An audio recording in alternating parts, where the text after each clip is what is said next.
أعوذ بالله من الشيطان الرجيم بسم الله الرحمن الرحيم أشهد أن لا إله إلا الله إلها واحدا آدم صمدا لم يتخذ صاحبة ولا ولد ولم يكن له كفوا أحد لا إله إلا الله وحده لا شريك له له الملك وله الحمد وهو على كل شيء قدير اللهم صل على سيدنا محمد وسيلة عليك وآله وسلم كثيرا كثيرا حرفا حرفا ألفا ألفا دائما أبدا بعدد كل معلوم لك الصلاة والسلام عليك يا رسول الله الصلاة والسلام عليك يا حبيب الله الصلاة والسلام عليك يا نبي الله۔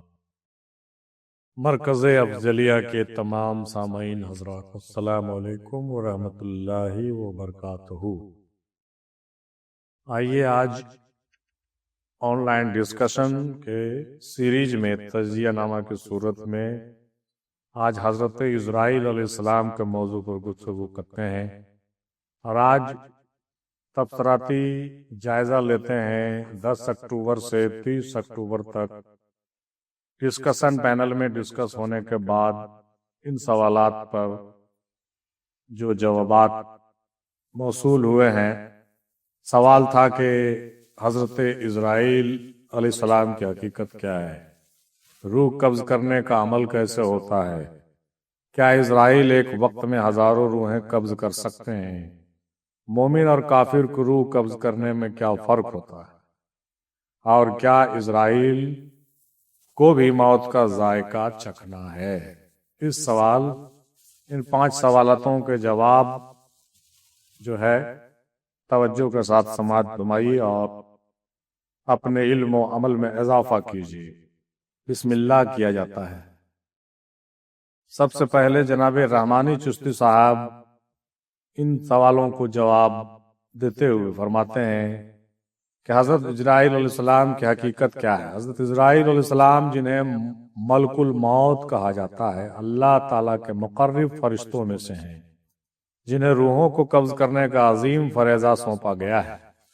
قرآن کریم میں اللہ تعالیٰ فرماتے ہیں یعنی تمہاری روح وہ فرشتہ موت قبض کرتا ہے جو تم پر مقرر کیا گیا ہے۔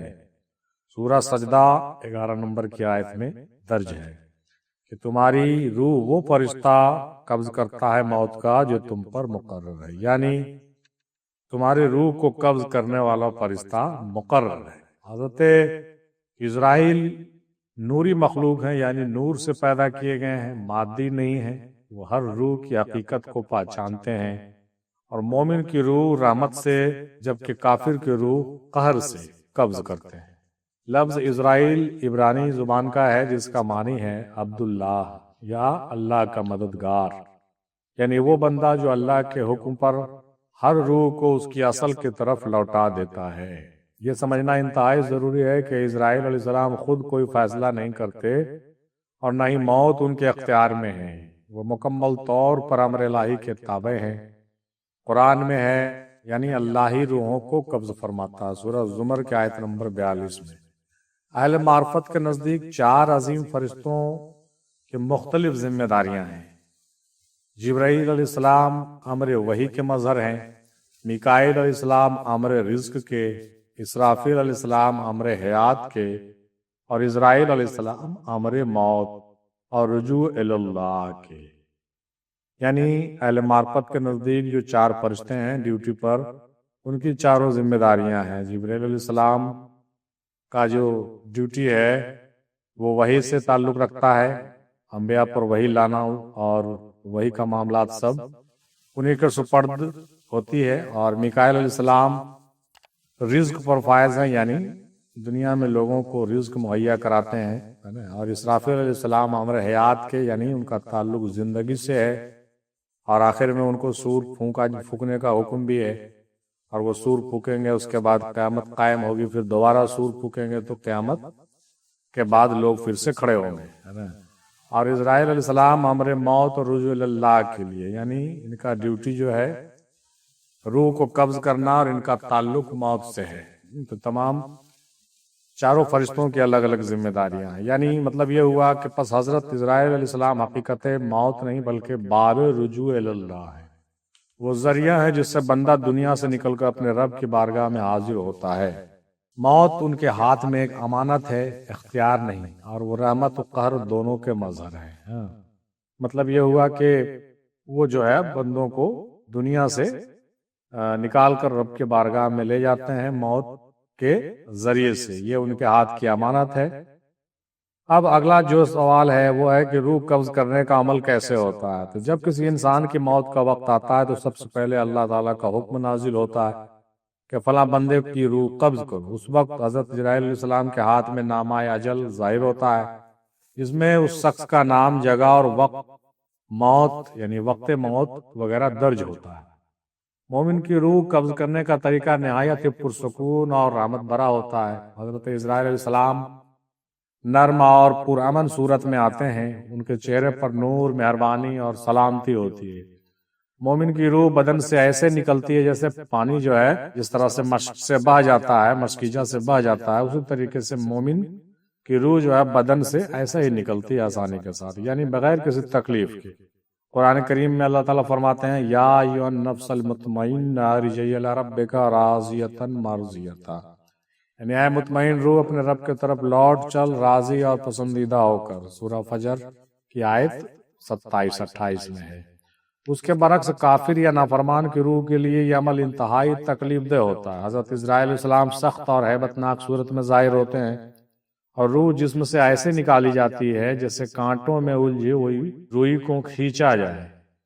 قرآن میں اللہ تعالیٰ فرماتے ہیں یعنی کاش تم دیکھو جب فرشتے کافروں کی روحیں قبض کرتے ہیں، ان کے چہروں پر پٹھوں پر مارتے ہیں، یعنی تکلیف ہوتی ہے ان کو.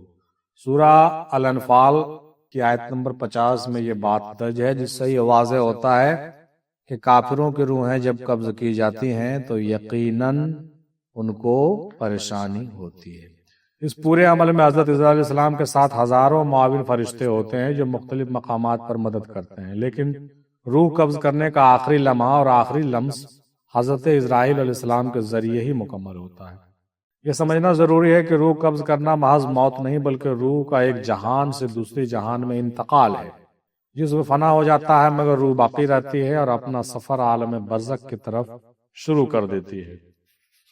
اگلا سوال جو پوچھا گیا تھا کہ کیا اسرائیل علیہ السلام ایک وقت میں ہزاروں روحیں قبض کر سکتے ہیں، اس پر جناب فرماتے ہیں کہ حضرت اسرائیل علیہ السلام یعنی ملک الموت کو اللہ تعالیٰ نے ایسی عظیم نوری قوت عطا فرمائی ہے کہ وہ ایک ہی لمحے میں ہزاروں بلکہ لاکھوں روحیں قبض کر سکتے ہیں. یہ بات انسانی عقل سے ماورا ضرور ہے، لیکن فرشتوں کی حقیقت نوری ہے اور نور زمان و مکان کی قید سے آزاد ہوتا ہے. حضرت امام رازی رحمۃ اللہ علیہ اس حقیقت کو سمجھاتے ہوئے فرماتے ہیں کہ اسرائیل علیہ السلام کا وجود ایسا نوری ہے کہ جیسے سورج ایک ہی وقت میں پوری زمین کو روشنی دیتا ہے، اسی طرح اسرائیل علیہ السلام ایک ہی وقت میں ہزاروں جگہ موجود ہو کر روحیں قبض کر سکتے ہیں. یعنی ان کا وجود کثرت میں وحدت رکھتا ہے، وہ ایک ہیں مگر ان کی تجلی ہر جگہ کار فرما ہے. ملک الموت کا ایک ہی وجود ہے، لیکن اللہ تعالیٰ نے انہیں ایسی نوری وسعتیں عطا فرمائی ہے کہ وہ لمحہ بھر میں ہزاروں مقامات پر روحیں قبض کر سکتے ہیں. یہ سب کچھ اللہ کے حکم اور قدرت سے ہے. خود حضرت اسرائیل علیہ السلام کے بارے میں آتا ہے کہ میں نہیں قبض کرتا بلکہ اللہ کے حکم سے قبض کرتا ہوں. سبحان اللہ سبحان اللہ. بہت بہتر طریقے سے آپ نے وضاحت فرمائی کہ حضرت اسرائیل علیہ السلام کس طرح سے ہزاروں روحیں بیک وقت قبض کرتے ہیں اور نور کی وسعت کس طرح سے کام آتی ہے، جو عام لوگوں کے سمجھ سے گرچہ باہر ہے، لیکن بہت عمدہ طریقے سے یہ جواب پیش کیا گیا ہے. اگلا سوال میں یہ پوچھا گیا تھا کہ مومن اور کافر کی روح قبض کرنے میں کیا فرق ہوتا ہے. مومن اور کافر کی روح قبض کرنے میں بنیادی فرق جو ہے ان کے ایمان، اعمال اور آخری کیفیت کی بنیاد پر ہوتا ہے. یہ فرق نہ صرف روح نکالنے کے طریقے میں بلکہ اس پورے تجربے کی نوعیت میں نظر آتا ہے. مومن کی روح کو نرمی، سکون اور روشنی کے ساتھ جسم سے خارج کیا جاتا ہے. روایت میں ایسے نیک اور خوشگوار قبض کا تجربہ کہا گیا ہے. روح کو ایسے حالت میں نکالا جاتا ہے کہ وہ اللہ کی طرف پلٹنے میں آسانی محسوس کرتی ہے. بعض روایات میں انبیاء اور صالحین کی روحوں کو خوشبو کی مانند یا انتہائی نرم کیفیت میں بیان کیا گیا ہے. گویا یہ خوشگوار اور پرامن منتقلی ہو۔ اس کے برعکس کافر اور گناہگار کی روح کو تکلیف، سختی، کشمکش کے ساتھ باہر نکالا جاتا ہے۔ بعض روایت میں بیان ہوا ہے کہ جسم سے روح نکالنے میں شدید اذیت محسوس ہوتی ہے۔ یہ تکلیف دہ حالت دنیاوی گناہوں اور ایمان کی کمی سے براہ راست مربوط ہے، جس سے روح اپنے گناہوں کے بوجھ تلے دبی ہوئی ہے۔ عام نقطہ، اللہ کے عفو و رحمت کا دروازہ ہمیشہ کھلا رہتا ہے، ٹھیک ہے۔ اگر کوئی گناہگار آخری لمحات میں سچی توبہ کر لے تو اللہ تعالیٰ کی طرف سے قبولیت کی پوری صلاحیت موجود ہے، کیونکہ اللہ غفور الرحیم بھی ہے۔ اگلا سوال میں یہ پوچھا گیا تھا کہ کیا اسرائیل علیہ السلام کو بھی موت کا ذائقہ چکھنا ہوگا؟ تو یہ ہے کہ سب سے پہلے یہ سمجھنا ضروری ہے کہ فرشتے اور انسان مختلف نوعیت کے مخلوقات ہیں۔ فرشتے اللہ کی نوری مخلوق ہیں جو اللہ کے احکام کی تعمیل کرتے ہیں، اور ان پر وہی کچھ ہوتا ہے جو اللہ چاہتا ہے۔ قرآن و سنت میں فرشتوں کا بنیادی وصف یہ بیان ہوا ہے کہ وہ اللہ کے حکم بجا لاتے ہیں اور اللہ کی مرضی کے تابع رہتے ہیں۔ عام علمی نقطہ نظریہ یہ ہے کہ فرشتے بے موت یعنی امورٹل نوعیت کے ہیں، یعنی وہ مرتے نہیں ہیں جب تک اللہ تعالیٰ انہیں کسی خاص حکم سے ممتنع یا تبدیل نہ فرمائے۔ یعنی جس طرح انسان موت کا تجربہ کرتا ہے، جسم سے روح کا نکلنا، عذاب قبر یا راحت، حساب کتاب، یہ سب انسانی تجربات ہیں جو فرشتوں پر عین انسانی معنوں میں لاگو نہیں ہوتے۔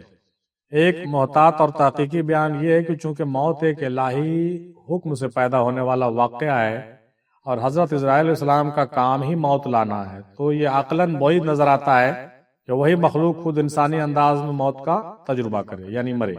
تاہم یہ امر غیب ہے اور آخرت کے حالات اور اللہ کے مکمل ارادے کا علم صرف اللہ تعالیٰ کے پاس ہے۔ بعض اقوال میں یہ بھی ملتے ہیں کہ فرشتوں کو وہ مخصوص تجربات جو انسان محسوس کرتے ہیں نہیں پہنچتے، لیکن مختلف علماء نے اس موضوع پر مختلف الفاظ میں اظہار کیا ہے، لہٰذا یہ کہنا محفوظ ہوگا کہ اسرائیل علیہ السلام جیسے فرشتوں کے لیے موت کا ذائقہ جیسے انسان چکھتا ہے وہ لازم نہیں ہے۔ ان کا وجود اور تجربات اللہ کے حکم کے مطابق مخصوص اور مختلف ہیں۔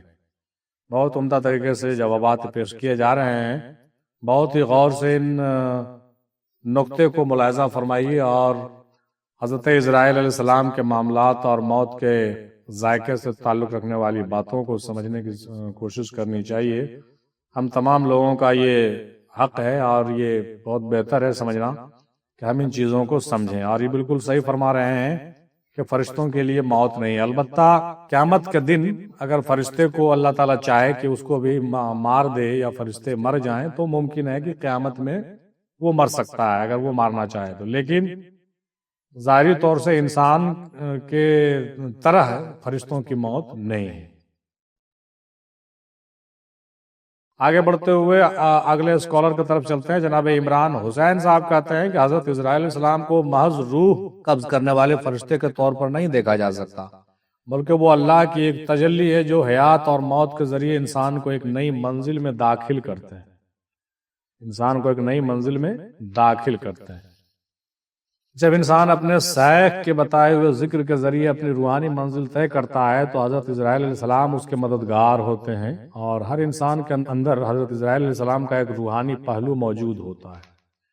جب انسان اپنی انا کو مارتا ہے تو وہ اپنے اندر کے اسرائیل کو ظاہر کرتا ہے۔ نفس کی موت سے روحانی زندگی پیدا ہوتی ہے۔ حضرت اسرائیل علیہ السلام زندگی اور موت کے درمیان رابطہ ہیں، یعنی وہ ایک عبوری مقام کی نمائندگی کرتے ہیں جہاں سے انسان ایک حالت سے دوسری حالت میں منتقل ہوتا ہے۔ ماشاءاللہ، یہ جو ہے طریقت کے حساب سے جو ہے روحانی طریقے سے روشنی ڈالنے کی کوشش کر رہے ہیں اور بہت عمدہ طریقے سے بیان کر رہے ہیں کہ عام فہم میں موت زندگی کا ختم ہونا یعنی جسم سے روح کا جدا ہونا ہے، لیکن صوفیہ کے نزدیک موت اپنے اصل مقام کی طرف واپسی کا نام ہے۔ ظاہراً حضرت اسرائیل علیہ السلام روح قبض کرتے ہیں، لیکن حقیقت میں اللہ تعالیٰ خود روح کو قبض فرماتا ہے اور اسرائیل علیہ السلام اس کا ذریعہ ہے، جیسا کہ قرآن میں بھی موجود ہے۔ سورہ زمر آیت نمبر 42 میں روحوں کو قبض کرنے والا تو اللہ ہی ہے، لیکن اسرائیل علیہ السلام ڈیوٹی پر مقرر فرشتے ہیں، یعنی ان کے ذریعے سے یہ کام انجام کو پاتا ہے۔ اس سے یہ بھی پتہ چلتا ہے اس نقطے سے کہ جس طرح سے اللہ ہی تمام روحوں کو قبض کرتا ہے، لیکن اسرائیل علیہ السلام اپنی ڈیوٹی کی وجہ سے اس کام کو انجام دیتے ہیں، اسی طریقے سے ان مخالفین حضرات کو بھی یہ سمجھنا چاہیے کہ اللہ تعالیٰ ہی تمام کام کو دنیا میں انجام دینے والے ہوتے ہیں، لیکن ان کے بڑے بڑے مقرب اولیاء اللہ جو ہوتے ہیں وہ بڑے بڑے ڈیوٹیوں پر قائم ہیں، فائز ہیں، اور اسی لیے نظام دنیا بھی چلتا ہے اور مختلف چیزیں جو ہوتی ہیں دنیا میں انہی کے ذریعے اور وسیلے سے ہوتی ہے۔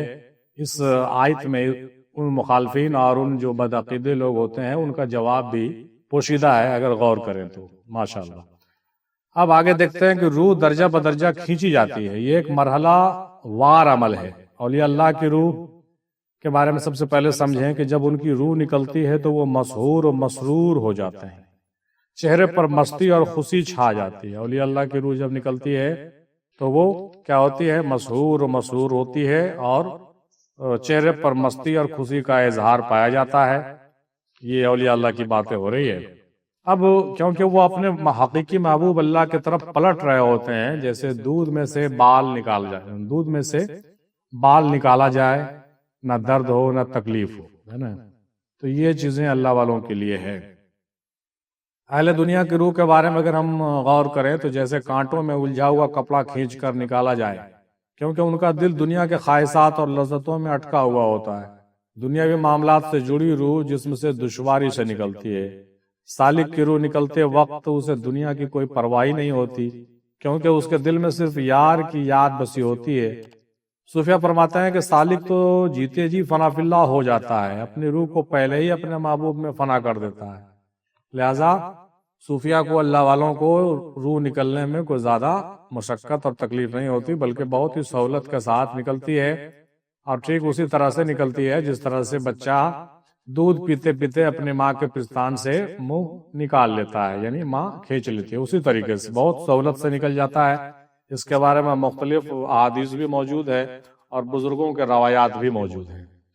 الغرض موت عید عاشقاں ہے، کیونکہ موت کا ذریعہ عاشق اپنے محبوب یعنی اللہ سے وصال پاتے ہیں۔ حضرت اسرائیل علیہ السلام کی قدرت جو ہے وہ زمان و مکان سے ماورا ہے، ان کے لیے ہزار لاکھ یا کروڑ روحوں کو ایک ہی لمحے میں قبض کرنا کوئی دشوار نہیں ہے، کیونکہ وہ اللہ کے حکم کے تابع ہیں، اور یہ سب باذن اللہ یعنی اللہ کے حکم سے ہوتا ہے۔ قرآن مجید میں قوموں کو ہلاکت کے واقعات بیان ہوئے ہیں جہاں بیک وقت ہزاروں یا لاکھوں لوگ ہلاک ہوئے اور ان کی روحیں ایک ہی وقت میں قبض کی گئی ہیں۔ تو ان معاملات سے بھی سمجھنا چاہیے کہ اللہ تعالیٰ تمام چیزوں پر قادر ہے۔ جیسے سورج ایک ساتھ پوری دنیا میں روشنی دیتا ہے، جیسے رات ایک ساتھ چھا جاتی ہے، جیسے آکسیجن کا بیک وقت ہر جگہ ملنا وغیرہ۔ یہ ساری ایسی تمثیل اور مثال ہے جس سے اللہ کی قدرت اور حکمت کو سمجھنے میں آسانی ہو سکتی ہے۔ یہ سب اللہ کے اذن سے ہوتا ہے۔ یہی مثالیں اس حقیقت کو سمجھنے میں مددگار ہوتی ہے، مدد دیتی ہے کہ حضرت اسرائیل علیہ السلام کی قدرت کس طرح بیک وقت لاتعداد مقامات پر کار فرما ہو سکتی ہے۔ مومن کی روح محبت اور شوق الہی میں پروان چڑھی ہوئی ہوتی ہے، اس لیے جب قبض کا وقت آتا ہے تو روح اپنے محبوب یعنی اللہ سے وصال کے لیے بے قرار ہوتی ہے۔ موت اس کے لیے وصال یار بن جاتی ہے، لہذا روح نرمی سے، خوشبو کے ساتھ فرحت و انس میں نکلتی ہے۔ مومن کے لیے ملک الموت کا ظہور نورانی خوشبودار رحمت والے چہرے کے ساتھ ظاہر ہوتے ہیں۔ ان کے ساتھ فرشتے سلام اور بشارت دیتے ہیں، یعنی فرشتے ان کو سلامی بھی پیش کرتے ہیں اور خوشخبری بھی سناتے ہیں، اور ان کو جو ہے بہت ہی سہولت آسانی کے ساتھ روح قبض کر کے لے جاتے ہیں۔ مومن ان کو دیکھ کر مسکرا دیتا ہے۔ کافر کی روح جبری جدائی، کافر کی روح دنیا کے محبت میں جکڑی ہوئی ہوتی ہے۔ اللہ سے تعلق کمزور یا منقطع ہوتا ہے۔ جب ملک الموت آتے ہیں تو روح مجبور کھینچی جاتی ہے، یعنی وہ مرنا نہیں چاہتا، زبردستی ان کو کھینچا جاتا ہے، تو زبردستی کھینچنے میں تکلیف ہونا لازمی ہے۔ کلو نفس ذائقۃ الموت، یعنی ہر جاندار کو موت کا مزہ چکھنا ہے، یعنی ہر نفس کو موت کا مزہ چکھنا ہے۔ الانبیاء آیت نمبر 35 میں ہے۔ کلو شیء ہالک الا وجہہ، ہر چیز فنا ہونے والی ہے مگر اللہ کی ذات۔ القصص آیت نمبر 88۔ کل من علیہا فان، ہر کوئی جو زمین پر ہے فنا ہو جانے والا ہے۔ سورہ رحمان آیت نمبر 26۔ یعنی باقی صرف اللہ کی ذات ہے، اور حضرت اسرائیل علیہ السلام سمیت تمام فرشتے، انسان، جن اور ہر مخلوق کو موت کا ذائقہ چکھنا ہے۔ صرف اور صرف اللہ کی ذات باقی رہے گی، کیونکہ وہی الحی والقیوم ہے، یعنی ہمیشہ رہنے اور زندہ رہنے والا ہے۔ بہت عمدہ طریقے سے ان حضرات نے بھی اپنی باتوں کو پیش کرنے کی کوشش کی ہے، بہت عمدہ۔ اب ہم اگلے اسکالر کے جانب چلتے ہیں۔ جناب کلام جمالی صاحب کیا کہتے ہیں؟ جناب کلام جمالی صاحب کہتے ہیں کہ تصوف میں موت کا مطلب فنا نہیں بلکہ ایک حالت کا ختم ہونا ہے تاکہ نئی حالت ظاہر ہو۔ حضرت اسرائیل علیہ السلام موت نہیں، تبدیلی کی علامت ہے۔ وہ ایک دروازہ ہے جس سے گزر کر روح نئے وجود، نئے شعور اور نئی منزل میں داخل ہوتی ہے۔ صاحب حضرت اسرائیل علیہ السلام اللہ کے صفت ممیت یعنی مارنے والی کی تجلی ہے جو ظاہری موت کے ذریعے باطنی زندگی عطا کرتے ہیں۔ سائنس بھی کہتی ہے کہ توانائی کبھی ختم نہیں ہوتی بلکہ شکل بدلتی ہے۔ ایسے ہی روح بھی فنا نہیں ہوتی بلکہ ایک درجے سے دوسرے درجے میں منتقل ہوتی ہے۔ حضرت اسرائیل علیہ السلام جسم سے روح جدا نہیں کرتے بلکہ روح کو اگلے مرحلے میں داخل کرتے۔ موت تباہی نہیں بلکہ ارتقاء کا آغاز ہے۔ تصوف کے نقطہ نظر سے ہر انسان میں باطنی اسرائیل موجود ہے، یعنی وہ قوت جو نفس کو مار کر روح کو زندہ کر دے۔ ماشاءاللہ، سبحان اللہ۔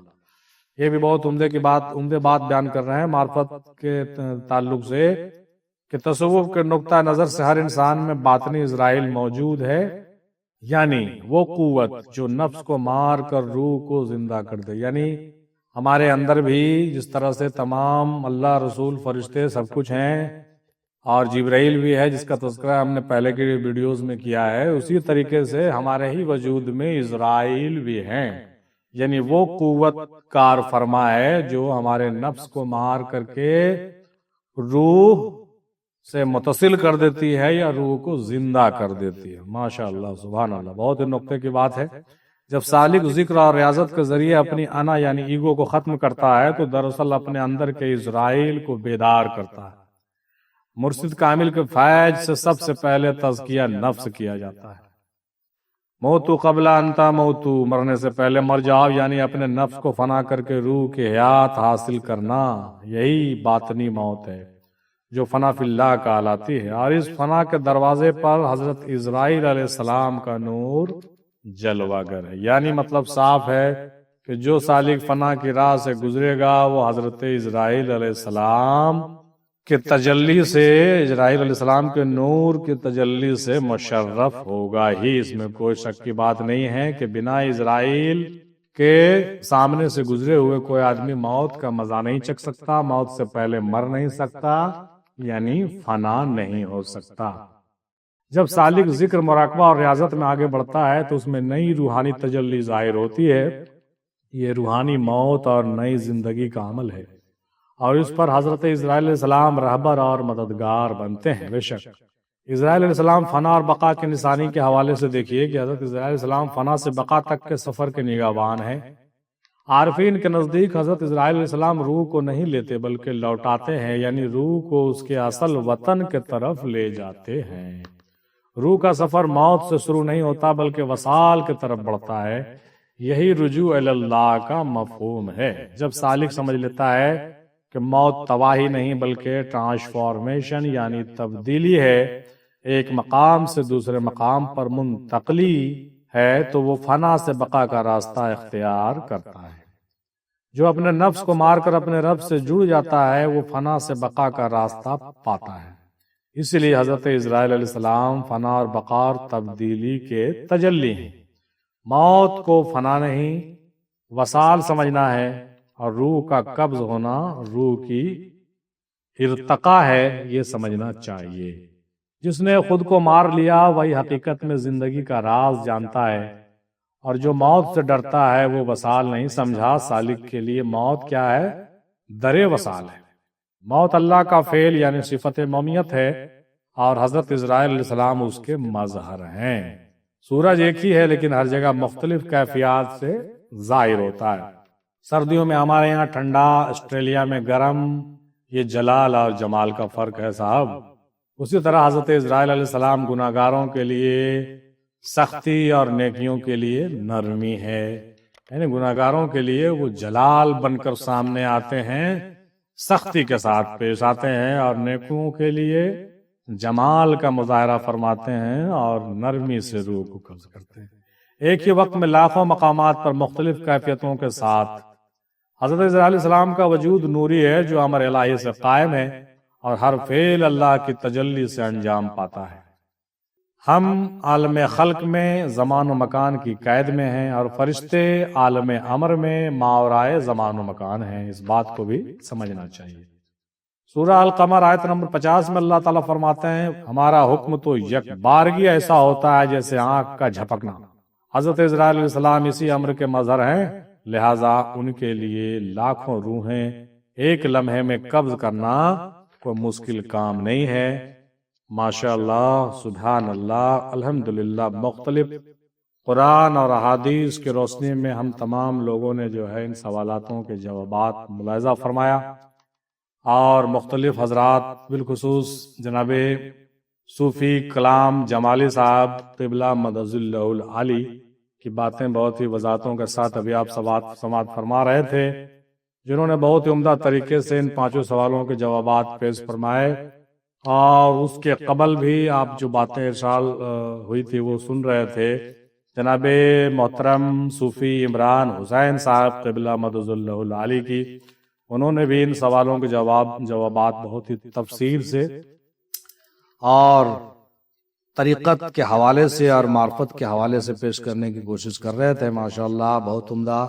اور اس کے قبل آپ جو سماعت فرما رہے تھے جوابات تفصیلی طور پر محترم جناب صوفی رحمانی چشتی صاحب قبلہ مدظ اللہ العالی کی، مطلب مختلف طریقے سے انہوں نے خاص طور سے شریعتی حوالے سے اور مختلف لاجک کے ساتھ سائنسی اعتبار سے بھی سمجھانے کی انہوں نے کوشش کی کہ حضرت عزرا علیہ السلام کی حقیقت کیا ہے اور روح قبض کرنے کا عمل کیسے ہوتا ہے، اور ایک وقت میں ہزاروں روحیں کیسے قبض کر سکتے ہیں، اور مومن کافر کی روح قبض کرنے میں کیا فرق ہوتا ہے، اور عزرا علیہ السلام کو موت کا مزہ چکھنا ہے یا نہیں چکھنا۔ یہ تمام 5 سوالوں کے جوابات ہم لوگوں نے تفسیر کے ساتھ آج تفصیلی طور پر سمجھا بجھا، اور ہم اپنے کہیے کہ اپنے علمی معاملات میں اضافہ فرمایا اور اپنے زندگی میں ان چیزوں کو اتارا، اور کوشش یہ رہے کہ جو چیزیں ہم لوگ سنتے سمجھتے ہیں وہ اپنے